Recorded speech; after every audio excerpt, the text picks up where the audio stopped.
नमस्कार, बहुत स्वागत सिटी एट 9 और शुरुआत करेंगे बड़ी खबर जो वाराणसी से मिल रही है। एसएचओ के साथ पब्लिक ने मारपीट की है। एसएचओ को पीटने का वीडियो वायरल हो रहा है। मामला बड़ागांव थाना इलाके के हरहुआ तिराहे का है। यहां एक कार और ऑटो की टक्कर हो गई। ऑटो का ड्राइवर घायल हो गया। कार को सादी वर्दी में राजा तालाब थाने के एसएचओ अजीत कुमार वर्मा चला रहे थे। टक्कर के बाद पब्लिक ने कार चला रहे थाना प्रभारी को पीट दिया।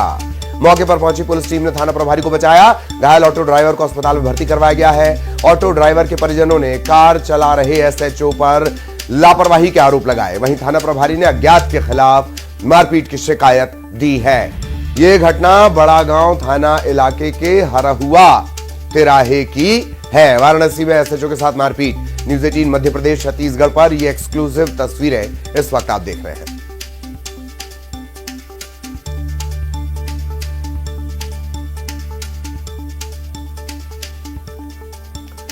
वाराणसी का पूरा मामला, जहां पब्लिक ने एसएचओ के साथ मारपीट की है।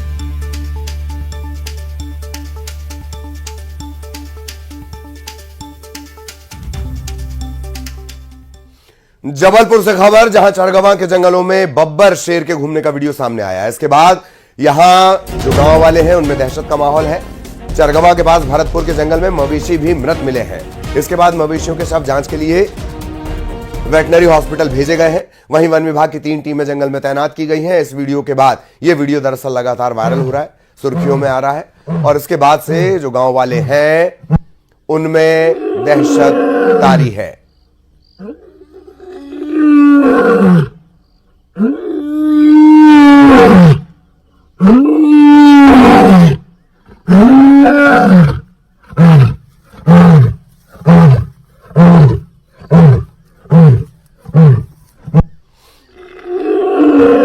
तो जिसकी आवाज मात्र, दहाड़ मात्र का पाने के लिए काफी हो, वो मैं वीडियो वायरल हो रहा है।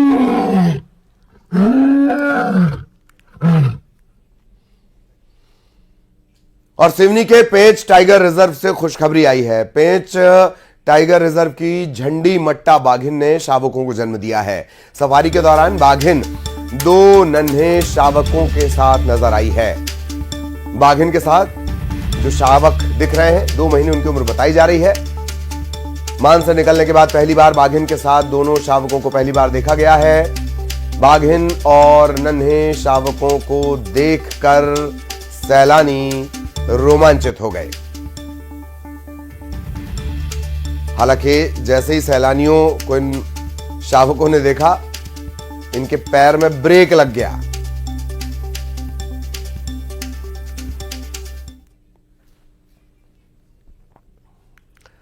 और अब बात चुनावों की भी हम करेंगे कि किस तरीके से महायुति ने क्या कुछ किया है, लेकिन उससे पहले बात कर ली जाए कि भोपाल में किस तरह से फर्जी महिला एएसपी गिरफ्तार की गई है। पुलिस के मुताबिक ये जो युवती है, ये एडिशनल एसपी की यूनिफॉर्म पहनकर न्यू मार्केट पहुंची हुई थी। उसका सामना टीटी नगर थाने की महिला एसआई से हुआ। बातचीत के दौरान महिला एसआई को शक हुआ और तुरंत इसे लेकर थाने लाया गया। सख्ती से पूछताछ करने पर इसने नाम अपना शिवानी चौहान बताया है। एमआईजी रोड इंदौर की रहने वाली है। यूट्यूब पर देखकर इसने इंदौर से वर्दी बनवाई। केस इसके खिलाफ दर्ज कर लिया गया है। महिला एसआई पर यह रौब झाड़ रही थी। बातचीत के दौरान डाउट हुआ। डाउट होने पर इसे थाने लाया गया और जहां इसकी पोल पट्टी खुल गई। शिकंजे में नकली आईपीएस अधिकारी।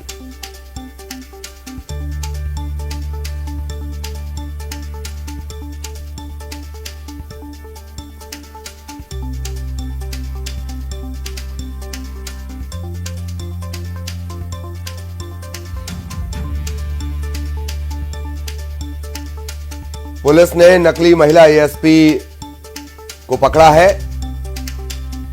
महिला एसआई जो व्यवस्था लगाई गई थी न्यू मार्केट में, भोपाल से पूरी खबर है। फर्जी महिला एएसपी को गिरफ्तार किया गया है। एडिशनल एसपी की यूनिफॉर्म पहनकर ये न्यू मार्केट पहुंची हुई थी। और टीटी नगर में जो व्यवस्था या जिसे कहते हैं पुलिस टीम वहां पर तैनात थी। महिला एसआई से बातचीत के दौरान ये डाउट हुआ, बातचीत के दौरान महिला एसआई को शक हुआ और फिर इसे तुरंत थाने में लाया गया। तो इस तरह से ये जो नटवरलाल है, लेडी नटवरलाल, इस पर शिकंजा कसा गया। थाने जब इसे लाया गया, सख्ती से पूछताछ जब की गई, तब पता चला कि इसका नाम शिवानी चौहान है और एमआईजी रोड इंदौर की वो रहने वाली है। यूट्यूब देखकर इसने ये वर्दी बनवाई थी। वासु हमारे साथ बने हुए हैं, वासु के पास आपको लिए चलेंगे। वासु, लेडी नटवरलाल पर शिकंजा ये समझ से परे है, वर्दी खरीदना, पहनना, घूमना, थोड़ा समझाइए जरा वासु। निश्चित तौर पर ललित जी, देखिए ये पूरा जो मामला है वो भोपाल के टीटी नगर थाना इलाके से सामने आए हैं। यहीं पर भोपाल का सबसे जाना माना जो मार्केट है, न्यू मार्केट मौजूद है। बड़ी संख्या में लोग यहाँ पर जाते हैं और बड़ा कारोबार भी यहाँ पर होता है। तो संभवतः यहाँ पे रसूख दिखाने के लिए या अवैध वसूली करने के लिए इस तरीके का जो हथकंडा है वो अपनाया जा सकता है। बहरहाल पुलिस इस पूरे मामले में पूछताछ जो है वो कर रही है, क्योंकि इस तरीके से वर्दी खरीदना, वर्दी पहनना और फिर उसके बाद मार्केट में घूमना, वहां पर लोगों को चमकाना, उन्हें अपना रसूख दिखाना, ये जो मामला है ये अपने आप में काफी संवेदनशील भी है और गंभीर भी है। क्योंकि जो पुलिस की ड्यूटी होती है, जो पुलिस का रोल होता है, वो काफी रिस्पॉन्सिबिलिटी वाला होता है और सेंसिटिव भी होता है। तो जब ये महिला जो है वो न्यू मार्केट में अलग अलग जगहों पर घूम रही थी, लोगों को रसूख अपना दिखा रही थी, तो वहां पर व्यवस्थाओं के लिए ग्राउंड लेवल पे जो टीटी नगर थाना चूंकि यहाँ पे लगता है, तो वहां टीम तैनात थी और एक महिला एसआई के सामने जब ये अधिकारी पड़ी, जो कि फर्जी अधिकारी हैं, तो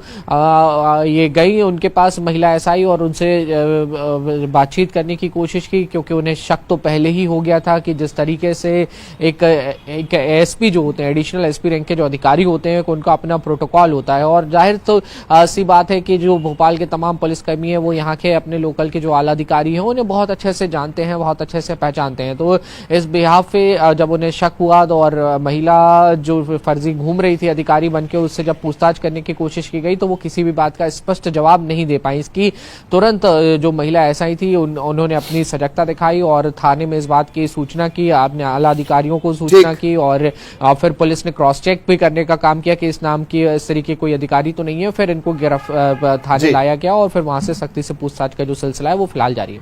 चलिए, बहुत धन्यवाद आपका वासु इस जानकारी के लिए, इस अपडेट के लिए। सहयोगी वासु विस्तार से बता रहे थे किस तरह से इसे ट्रेस किया गया, किस तरह से ये पूरी गिरफ्तारी हुई है और शिकंजे में ये लेडी नटवरलाल आई है। न्यू मार्केट व्यवस्था लगी हुई थी, वहां पर हमारी महिला आरक्षक और प्रधान आरक्षक थे, वहां पे एसआई भी थे।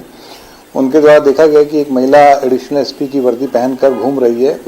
उसी दौरान उन जो न्यू मार्केट व्यवस्था लगी हुई थी उनके द्वारा उनके पास में जाके जब पूछा गया तो कुछ संतोषजनक जवाब न मिलने पर उनके द्वारा उन्हें थाना लाया गया। थाना लाके उनसे पूछताछ की गई।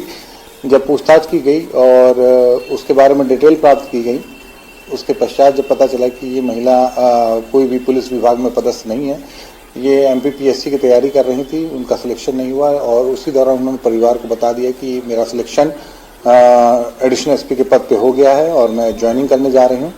ज्वाइनिंग करने का उन्होंने बताया था। उसी दौरान टीटी नगर में उन्होंने जब इस प्रकार का कृत्य करते हुए पाए जाने पर उनके खिलाफ अपराध पंजीबद्ध किया। इधर खंडवा से चौंकाने वाली घटना सामने आई है। दुष्कर्म मामले का दोषी यहां पर सजा सुनाए जाने के बाद कोर्ट से ही फरार हो गया। नाबालिग से दुष्कर्म मामले में आरोपी हरेराम कोरकू, इसे कोर्ट में पेश किया गया था। कोर्ट ने दुष्कर्म के मामले में दोषी पाया, 20 साल की सजा सुनाई।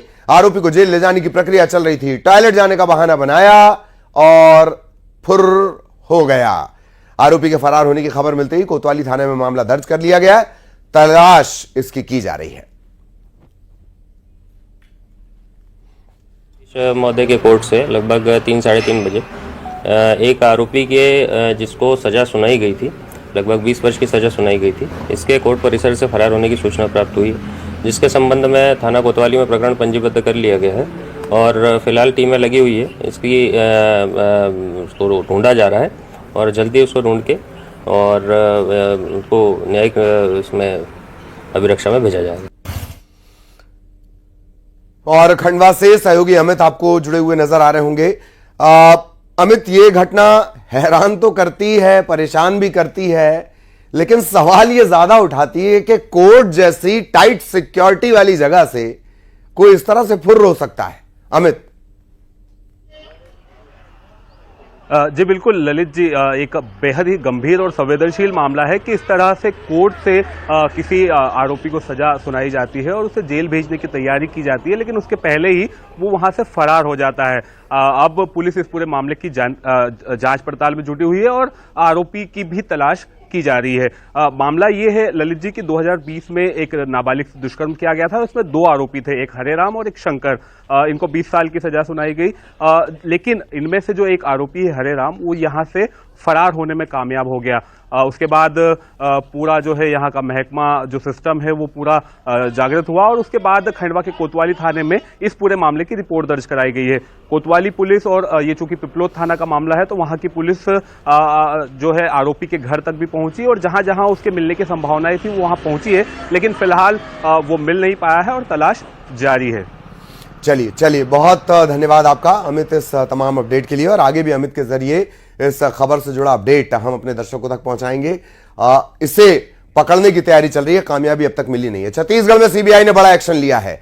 सीबीआई ने डाक विभाग के 2 घूसखोर कर्मचारियों को गिरफ्तार किया है। डाक विभाग के एक मेल ओवरसियर और एक उपमंडल डाक निरीक्षक को गिरफ्तार किया गया। दोनों को रिश्वत लेते पकड़ा गया है। 37,000 की घूस ले रहे थे, उसी दौरान ये गिरफ्तारी हुई है। शिकायतकर्ता से 60,000 की रिश्वत मांगी गई थी। आरोपियों के घर और ऑफिस में कार्रवाई चल रही है। बलौदाबाजार के डाक घर का ये पूरा मामला है। बलौदाबाजार में सीबीआई का बड़ा एक्शन। सहयोगी युगल इस वक्त हमारे साथ जुड़े हुए हैं। युगल के पास आपको लिए चलते हैं। युगल, पूरा मामला, डाक विभाग के 2 कर्मचारी गिरफ्तार। जी बिल्कुल, देखिए 60,000 रुपए की रिश्वत लेते हुए 2 डाक विभाग के 2 कर्मचारियों को जो सीबीआई ने अरेस्ट किया है। दरअसल ये सेंट्रल का मामला है। सेंट्रल के ये कर्मचारी है। जनरली जो एंटी करप्शन ब्यूरो है छत्तीसगढ़ स्टेट पे के जो कर्मचारी है, राज्य के कर्मचारी हैं, उन पर कार्रवाई करती है, लेकिन चूंकि सेंट्रल से ये जुड़ा हुआ मामला था, सेंट्रल एजेंसियां हैं सरकार की, तो ऐसे में सीबीआई को दखल देनी पड़ी और 60,000 रुपया की रिश्वत की मांग जो 2 रिश्वतखोरों ने की थी, तो सबूत जब उन्हें पर्याप्त मिले उसके बाद रंगे हाथों घूस लेते हुए गिरफ्तार उन्हें किया गया है। और बाकायदा इस कार्रवाई की प्रेस रिलीज भी सीबीआई ने जारी करके इस बात की पुष्टि भी की है कि 2 जो अधिकारी हैं वहां के उसको गिरफ्तार कर लिया है। डाक विभाग के बलौदाबाजार के कर्मचारी बताए जा रहे हैं और इनको 37,000 रुपये जो पहली जो राशि देनी थी, 37,000 रुपये की पहली राशि थी, तो उसको देते हुए रंगे हाथों पकड़ा है और आगे की कार्रवाई है सीबीआई वो कर रही है। जी ललित। चलिए, बहुत धन्यवाद युगल, लेकिन आप हमारे साथ बने रहें। एक और अहम खबर को लेकर भी हम युगल से आगे चर्चा करेंगे। इधर गरियाबंद में तेंदुए की खाल के साथ 3 तस्कर गिरफ्तार किए गए हैं। नवरंगपुर वाइल्ड लाइफ और उदंती सीता नदी एंटी पोचिंग टीम ने यह एक्शन लिया है। ओडिशा डीआरआई भी इस कार्यक्रम में शामिल रही। तस्कर खाल को बेचने की फिराक में थे। 3 तस्कर गिरफ्तार किए गए हैं, बाकी की तलाश की जा रही है। गरियाबंद में तेंदुए की खाल के साथ 3 तस्कर arrest. Nabarangpur wild life, Udanti Sita नदी एंटी पोचिंग टीम ने यह कार्रवाई की है। ओडिशा डीआरआई भी इस कार्रवाई में शामिल रही। ये तस्कर खाल को बेचने की फिराक में थे, तभी इन्हें गिरफ्तार किया गया है।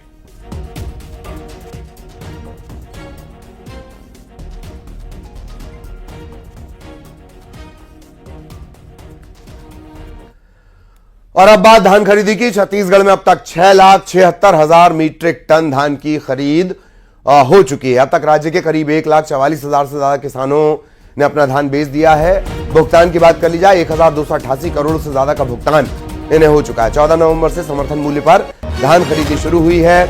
31 जनवरी 2025 तक ये चलनी है। कुल 27,68,000 किसानों ने धान बेचने के लिए रजिस्ट्रेशन कराया है। कुल 160 लाख मीट्रिक टन धान खरीद होने का अनुमान है।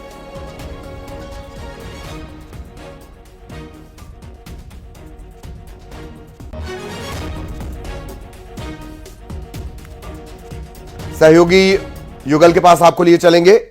अब तक जिस तरह से धान खरीदी चल रही है, युगल हमारे साथ जुड़े हुए हैं। युगल, 6,76,000 मीट्रिक टन धान की खरीद और अभी भी काफी वक्त है। बड़ा होगा टारगेट इस बार? जी देखिए ललित, जो 1,288 जो करोड़ का भुगतान है अब तक किया जा चुका है और 6 लाख मीट्रिक टन से अधिक की धान है वो खरीदी की जा चुकी है। पहले कुछ गतिरोध जरूर था धान खरीदी केंद्रों में, उपार्जन केंद्रों में, क्योंकि वहां के जो कर्मचारी हैं वो अपनी मांगों को लेकर के आंदोलन पर चले गए थे। लेकिन मुख्यमंत्री विष्णुदेव साय के हस्तक्षेप के बाद ये मामला जो आंदोलन उन लोगों ने वापस ले लिया। अब उसके बाद 2,500 से अधिक जो धान खरीदी केंद्र है, उपार्जन केंद्र है, वहां पर धान खरीदी काफी तेजी गति से हो रही है। और जिस तरह से 1,65,000 मीट्रिक टन धान खरीदी का लक्ष्य है वो राज्य सरकार ने फिलहाल अभी रखा है, जो प्रस्तावित है, तो उसी आंकड़े को छूने का प्रयास है वो लगातार किया जा रहा है। और यही वजह है कि प्रदेश के जितने भी धान खरीदी केंद्र हैं वहां पर अबाध गति से धान की खरीदी हो रही है। किसान अपनी मेहनत की जो उपजाते हैं धान, उसे मंडी तक ला रहे हैं और लगातार धान है वो की बिक्री कर रहे हैं। और उनके एवज में जो सरकार ने जो मूल्य तय किए हैं किसानों के लिए धान का, वो भुगतान भी किया जा रहा है। जी चलिए, बहुत धन्यवाद युगल आपका इस तमाम अपडेट के लिए, जानकारी के लिए। सहयोगी युगल विस्तार से जानकारी दे रहे थे। अगली खबर भोपाल से। अस्पताल प्रबंधन पर बदसलूकी के आरोप। मरीज के परिजनों ने बदसलूकी करने के आरोप लगाए हैं। इलाज की जानकारी मांगने पर बदसलूकी की गई। मरीज के परिजनों का आरोप है कि धर्मांतरण मामले में फंसाने की धमकी तक दी गई है। बदसलूकी करने का वीडियो सामने आया। शाहजहानाबाद थाना क्षेत्र का यह पूरा मामला है।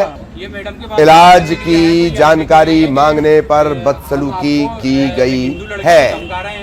और इस केस में हम आपको फंसा देंगे। ये मैडम है सोनाली चौक से, ये सोनाली चौक से ये कह रही थी कि हमने जो है इनके ऑनर का नंबर मांगा तो इन्होंने कहा कि ऑनर भी हम ही। एक मिनट मैडम, आप ऑनर हैं इस हॉस्पिटल की? ऑनर ये सोनाली चौक से मैडम है, ये बता रही हैं। बदतमीजी नहीं कर रहा है मैडम, आपसे कोई बदतमीजी नहीं कर रहा है।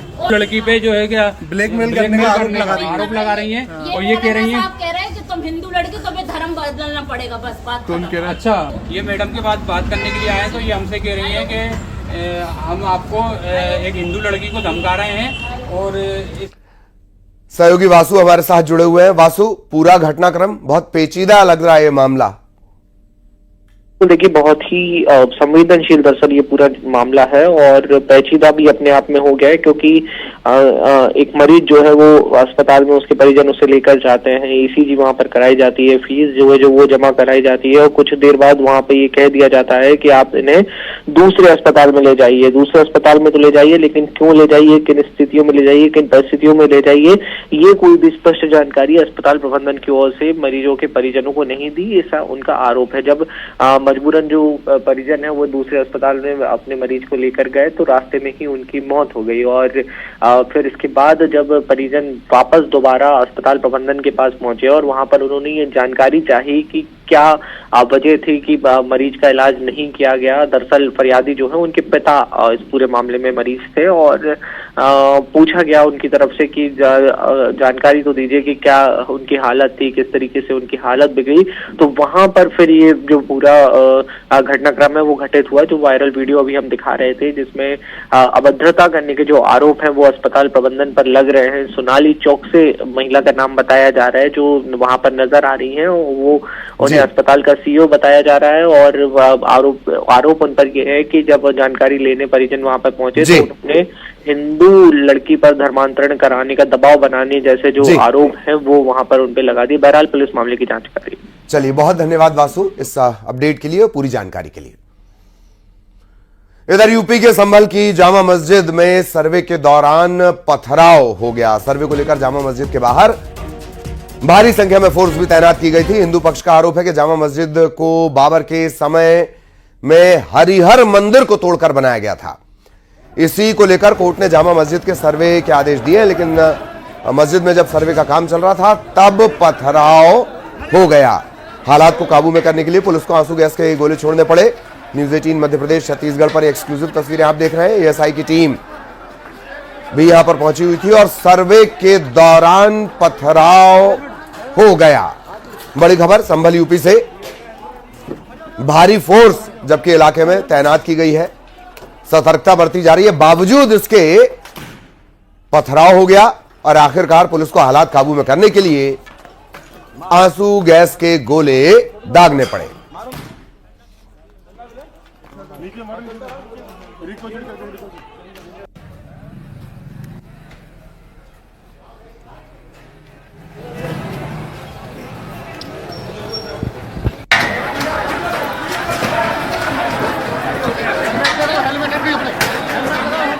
संभल में सर्वे के दौरान ये पथराव हुआ है। यूपी के संभल का ये पूरा मामला है। दरअसल इसे लेकर ये कहा गया कि हरिहर मंदिर को तोड़कर ये बनवाया गया है। जामा मस्जिद को बाबर के वक्त हरिहर मंदिर तोड़ा गया, उसके ऊपर ये मस्जिद बनाई गई। मामला अदालत में पहुंचा, अदालत ने सर्वे के आदेश दिए थे। सर्वे के लिए टीम पहुंची हुई थी और उसी दौरान ये पथराव हो गया। न्यूज 18 मध्य प्रदेश छत्तीसगढ़ पर एक्सक्लूसिव तस्वीरें इस वक्त आप देख रहे हैं। सर्वे की कार्रवाई चल रही थी। एहतियातन पहले से ही इलाके में भारी पुलिस जाब्ता, पुलिस बल तैनात था, बावजूद इसके पत्थर फेंके गए। एएसआई की टीम सर्वे में जुटी हुई है। इस दौरान पथराव की घटना हुई और फिर हालात काबू में करने के लिए पुलिस ने बल प्रयोग करना शुरू किया। पहले बहुत समझाइश दी गई, आंसू गैस के गोले इसके बाद छोड़ने पड़े, तब कहीं जाकर हालात काबू में आए। अलग अलग ये दो तस्वीरें आप देख रहे हैं। न्यूज 18 मध्य प्रदेश छत्तीसगढ़ पर एक्सक्लूसिव तस्वीरें। सर्वे के दौरान पथराव हो गया।